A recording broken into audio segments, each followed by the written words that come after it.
Efésios capítulo 6, amém? Versículo 10. O Senhor Jesus possa aquecer os nossos corações, amém? E é dever da igreja buscar por isso, é dever da igreja invocar isso. Efésios capítulo 6, versículo 10, amém? Assim diz Paulo, ele escrevendo na igreja de Éfeso, ele diz: no demais, irmãos meus, fortalecei-vos no Senhor e na força do seu poder.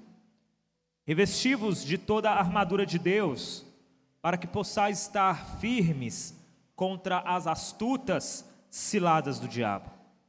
Porque não temos que lutar contra a carne e o sangue, mas sim contra os principados, contra as potestades, contra os príncipes das trevas deste século, contra as hostes espirituais da maldade, nos lugares celestiais. Portanto, tomai toda a armadura de Deus, para que possais resistir no dia mau, e havendo feito tudo, ficar firmes. Amém? Amém, igreja? E aqui Paulo, ele está instruindo a igreja, porque ele sabia que aqueles dias difíceis que a igreja primitiva estava vivendo, eles não seriam os primeiros nem os últimos. Haveriam muitos outros dias que a igreja passaria. E a verdade é que à medida que você vai vendo o avançar dos escritos do apóstolo Paulo, você percebe, igreja, que ele começa a entender que na verdade ainda não eram aqueles dias os dias mais tenebrosos que estavam guardados para a igreja. Haveriam dias piores ainda que aqueles. Haveriam dias em que a desesperança realmente se multiplicaria com mais força. Haveria dias ainda que afetaria a humanidade, que seriam muito mais congestionados do que foram aqueles dias. E hoje, quando eu olho para a igreja, eu me lembro, a gente estava conversando sobre o livro do C.S. Lewis, né? Alguns sermões que ele traz na nossa última reunião de liderança, e eu conversava, havia um texto que a gente conversaria sobre ele, a gente não chegou a tratar sobre ele, a gente tratou de outro. Mas o C.S. Lewis, ele escrevendo, ele fala: olha, é interessante que quando eu lutei na Primeira Guerra Mundial, e ele lutou na Primeira Guerra Mundial mesmo, ele falou que ele achou uma coisa engraçada. Quanto mais os soldados estavam próximos da frente de batalha, menos eles falavam sobre a guerra.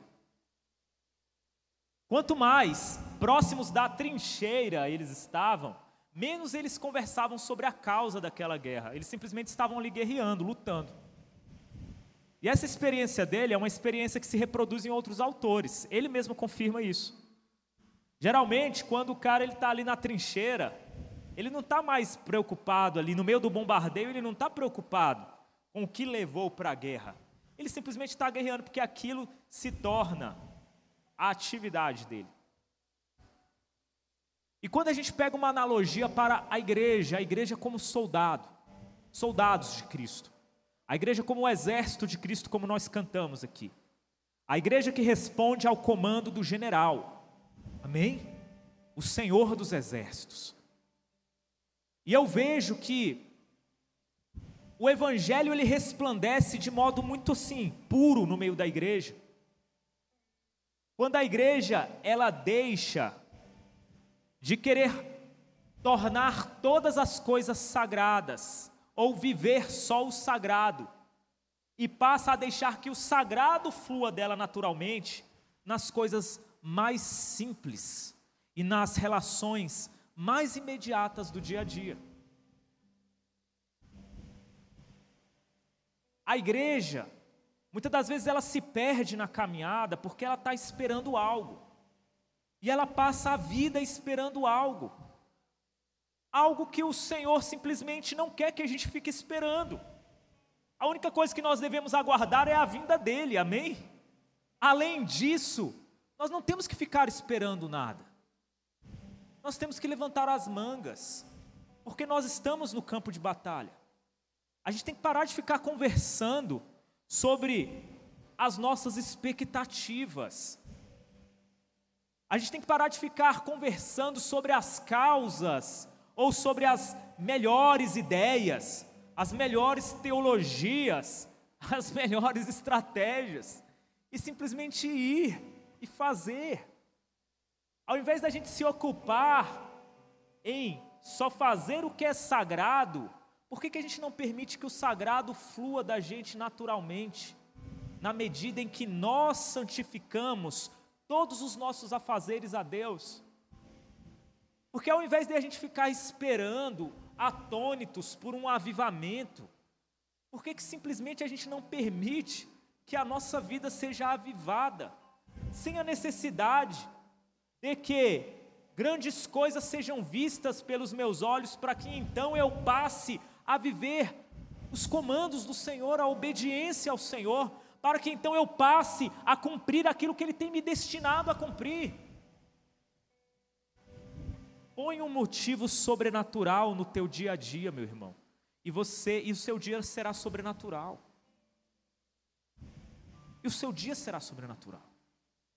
E quando Paulo está falando aqui que nós deveríamos nos fortalecer no Senhor e no seu poder, revestindo-nos da armadura de Deus, ele está falando que nós estamos em posição de batalha. E não cabe mais a nós ficar comentando sobre como nós iremos à batalha, porque nós já estamos nela. Queira ou não, meu irmão, você foi chamado para uma guerra e você está nela. Entenda de uma vez por todas, o chamado para a guerra não é essa guerra ela vai te alcançar, queira você ou não. Não há opção para não guerrear. Não há opção para não guerrear. Nós estamos acompanhando lá a guerra, né? Esse início desse conflito que teve lá em Israel, lá e o Hamas. E é interessante que Israel ali, ele luta pela sua sobrevivência. Ali não tem como a pessoa falar, eu não lutarei na guerra, porque eles, ali se eles não lutarem, a guerra, se eles não forem à guerra, a guerra vem até eles. Assim é a vida do cristão. O que você está esperando, meu irmão? Você acha que você foi convocado e que existe uma escolha para você? Você acha que existe uma escolha? Você acha que existe uma escolha? Não existe. A guerra baterá na sua porta, de uma forma ou de outra. A sua escolha não está em não guerrear. A sua escolha está como guerrear. Esse é o ponto. A gente tem que parar de ficar, ai cara, eu acho que eu vou, não vou. A gente tem que sair desse estado de dormência, porque você já está lá, meu irmão. Agora, você vai guerrear com armadura ou sem armadura? Você vai ficar firme no Senhor, guardando a tua mente, guardando as tuas mãos, guardando o teu coração, santificando o teu dia, ou você vai ficar esperando um sinal dos céus? Os judeus esperavam um sinal, né? Aí você está se transformando num judeu no sentido religioso da palavra. Os religiosos esperam um grande sinal, e aqui o religioso é todos aqueles que estão lá, Senhor, faz alguma coisa para que nós possamos. Meu amigo, você está esperando o quê? Você está esperando um sinal. Só que Cristo, Ele não vai dar nenhum sinal para uma geração que já recebeu tudo. Para uma geração que já foi posta à mesa diante dela. Para uma geração que tem acesso a toda a sabedoria de Deus. Para uma geração que tem acesso a todo o poder do Evangelho, deixado para essa igreja naquela cruz. Não haverá sinal dos céus para essa geração. Você está esperando um sinal? Não haverá um sinal. O que vai acontecer é que a tua vida vai passar e você vai ser engolido, ou já está sendo engolido pelo campo de batalha. Você está dormindo no meio do bombardeio, meu irmão. Você está dormindo no meio do fogo cruzado. Você está dormindo no meio do ataque do inimigo. Você está achando que alguma coisa se manifestará. Talvez a outra vida. Se você vive como alguém que vai reencarnar, diz que não crê na doutrina da reencarnação, só que vive como alguém que vai reencarnar, está vendo a sua vida passar pelas suas mãos, e você só está se lamentando aí pelo não sei o que, esperando algo, sendo que tudo já te foi ofertado. É a geração que está muito farta para ter fome de alguma coisa. O estômago está muito cheio. É a geração que sabe que pode ter a qualquer momento. E exatamente por saber que pode ter a qualquer momento, que ignora a urgência da situação. É como aquela pessoa que está ali, não, a armadura está ali, a guerra está aqui, acontecendo, flecha para todo lado, e a armadura está ali, você sabe que tem disponível ela, você fala, eu vou colocar, por saber que tem disponível, você deixa, eu vou colocar, fica deixando para depois, fica protelando as suas batalhas, fica protelando a sua edificação, fica protelando a sua santificação, fica protelando o seu fortalecimento espiritual, de consciência, de personalidade, fica adiando, achando que a qualquer momento aquela situação estará disponível para você. A nossa geração também ela é semelhante ao filho que se rebela contra o pai, por saber que o pai não vai revidar a sério a rebeldia do filho. Vocês já notaram isso?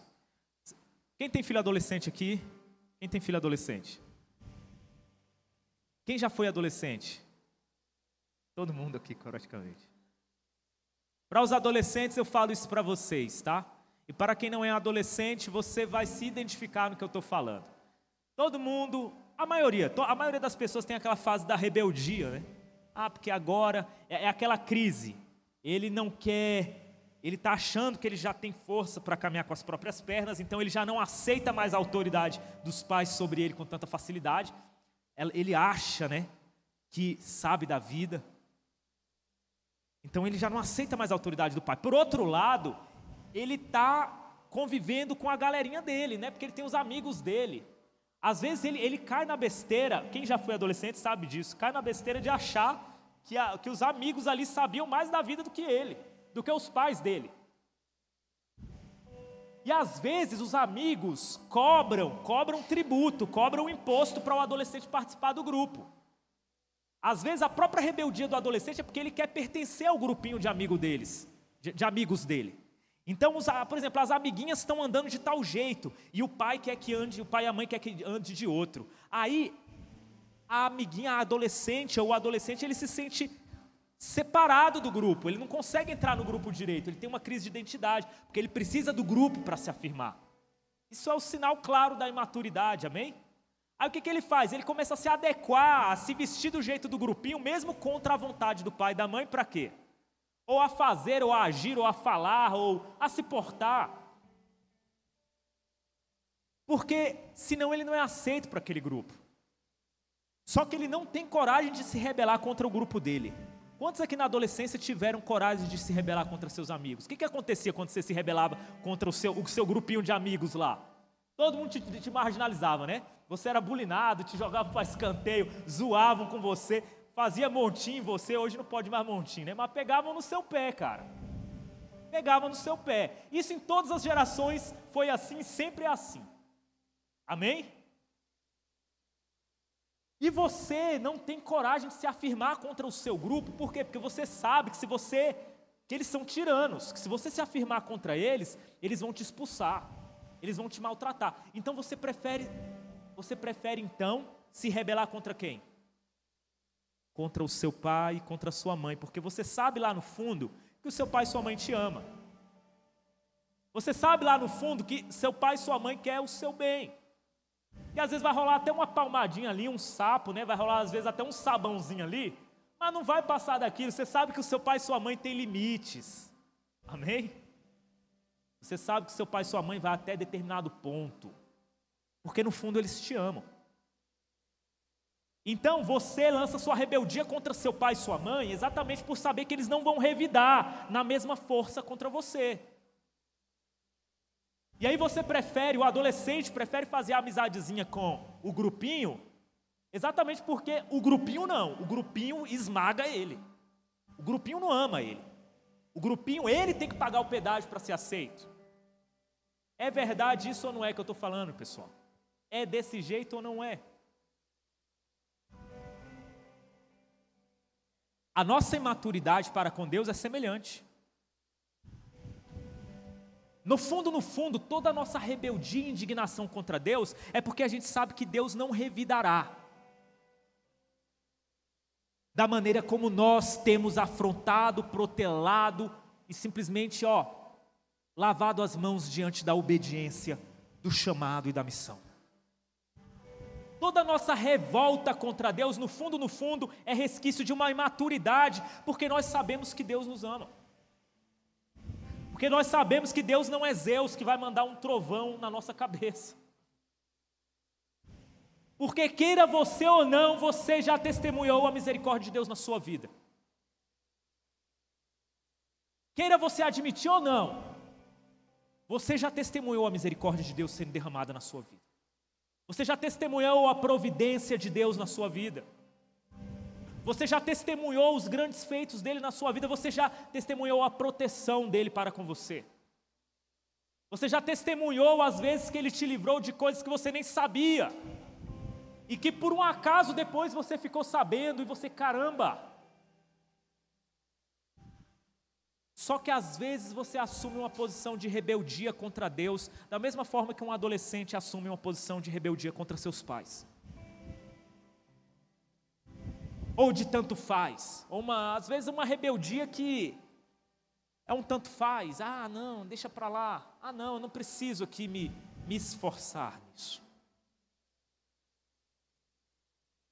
Só que a gente se esquece que não é Deus que precisa da gente, mas somos nós que precisamos dele. A gente se esquece que não há opção de guerrear ou não. Você já está no meio da guerra. A gente se esquece que o mal se prolifera mais rápido do que qualquer vírus neste mundo. E que ele vai te afetar, queira você ou não. Ou que ele já tem te afetado, ainda que você não tenha admitido. E que o único que tem suportado todo o dano de não se colocar à disposição do bem, da justiça, a obediência da missão, a obediência do chamado, a obediência da santificação, a obediência do aperfeiçoamento, o único que tem sofrido os danos, meu querido, é você.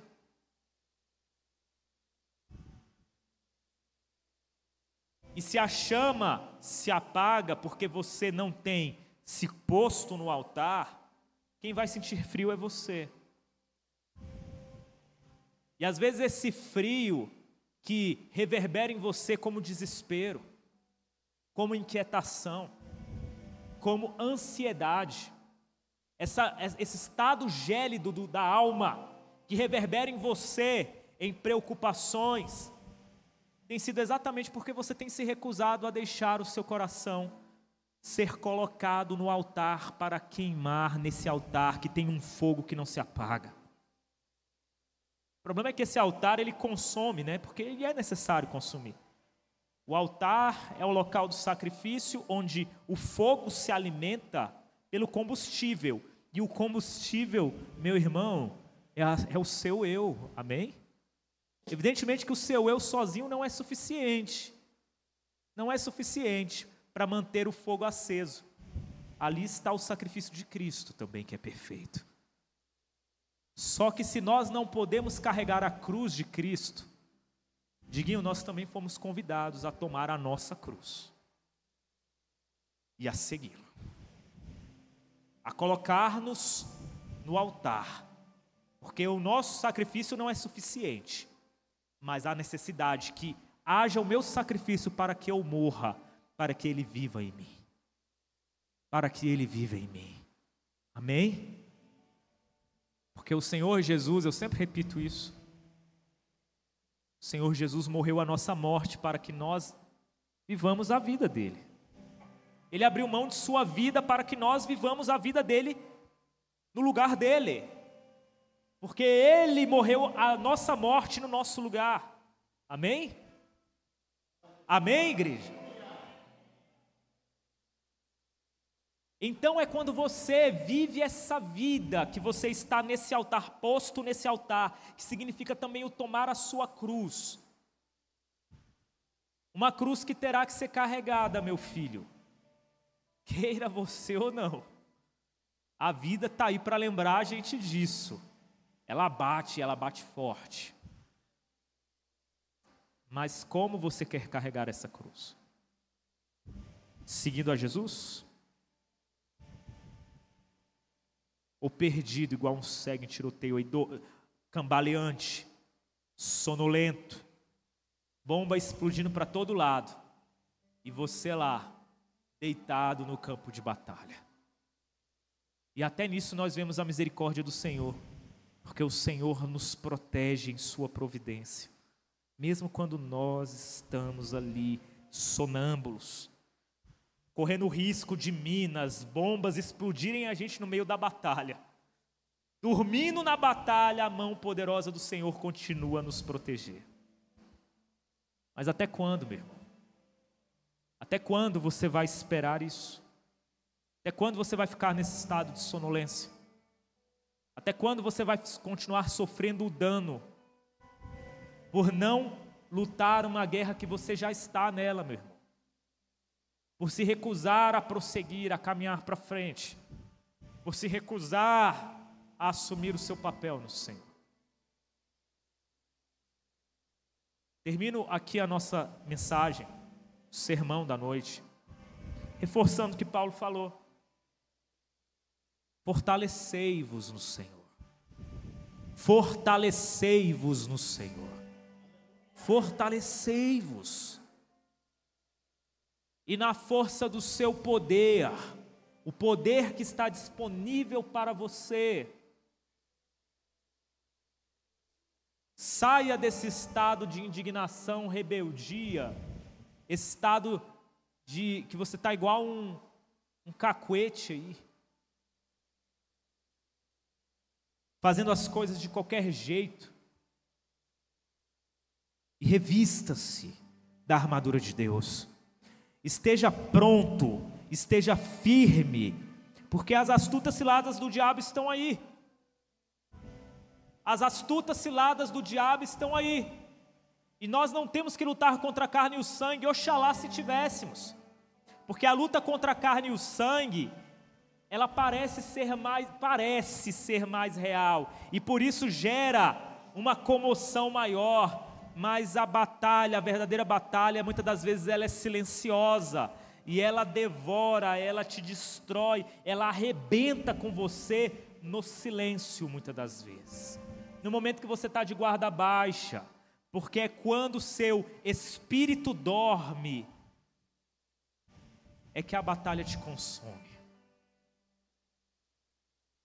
E o grande mal dos últimos dias é exatamente esse estado sorrateiro, Pai, dos últimos dias. Os últimos dias são sorrateiros. É como ladrão. Ele não é como um exército que se põe diante de você, te intimidando, e você fala, cara, eu vou ter que reagir, senão eu vou morrer. Não. Ele é como ladrão.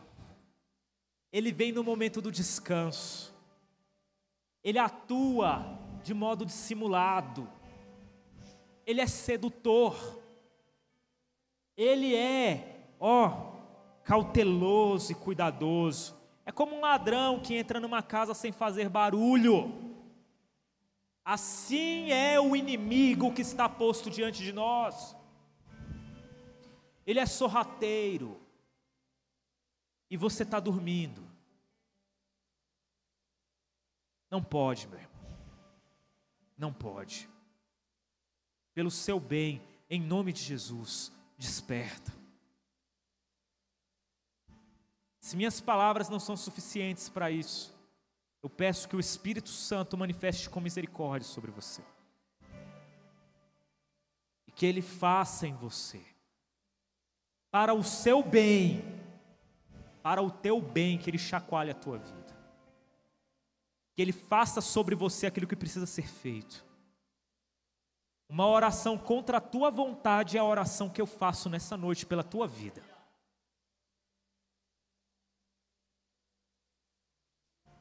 Para que você veja aquilo que você tem se recusado a ver. Para que você olhe para onde você tem virado a face. De onde você tem virado a face, na verdade. É para lá que você tem que olhar mesmo. Que o Senhor Jesus nos abençoe, amém? E que nos guarde sempre. Queria convidar a igreja para ficar de pé.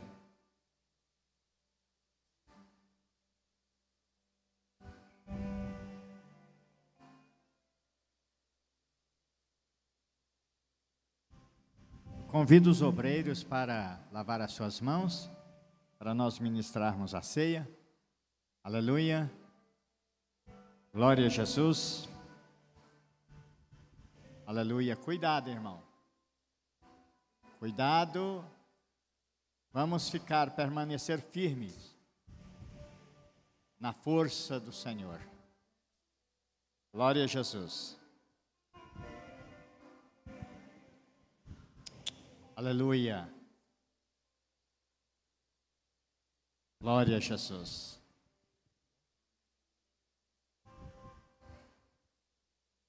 Não importa o que sou, nem o que tenho, diante do que tu és. Trago minhas vestes e minha coroa e ofereço a ti. Como os 24 anciãos e a entrada em Jerusalém, a mulher na casa de Simão, eu me lanço aos teus pés.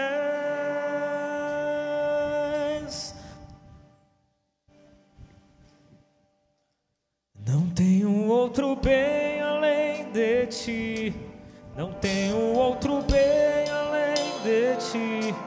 Não tenho outro bem além de ti, Senhor. Não tenho outro bem além de ti. Não tenho outro bem além de ti. Não tenho outro bem além de ti, Senhor.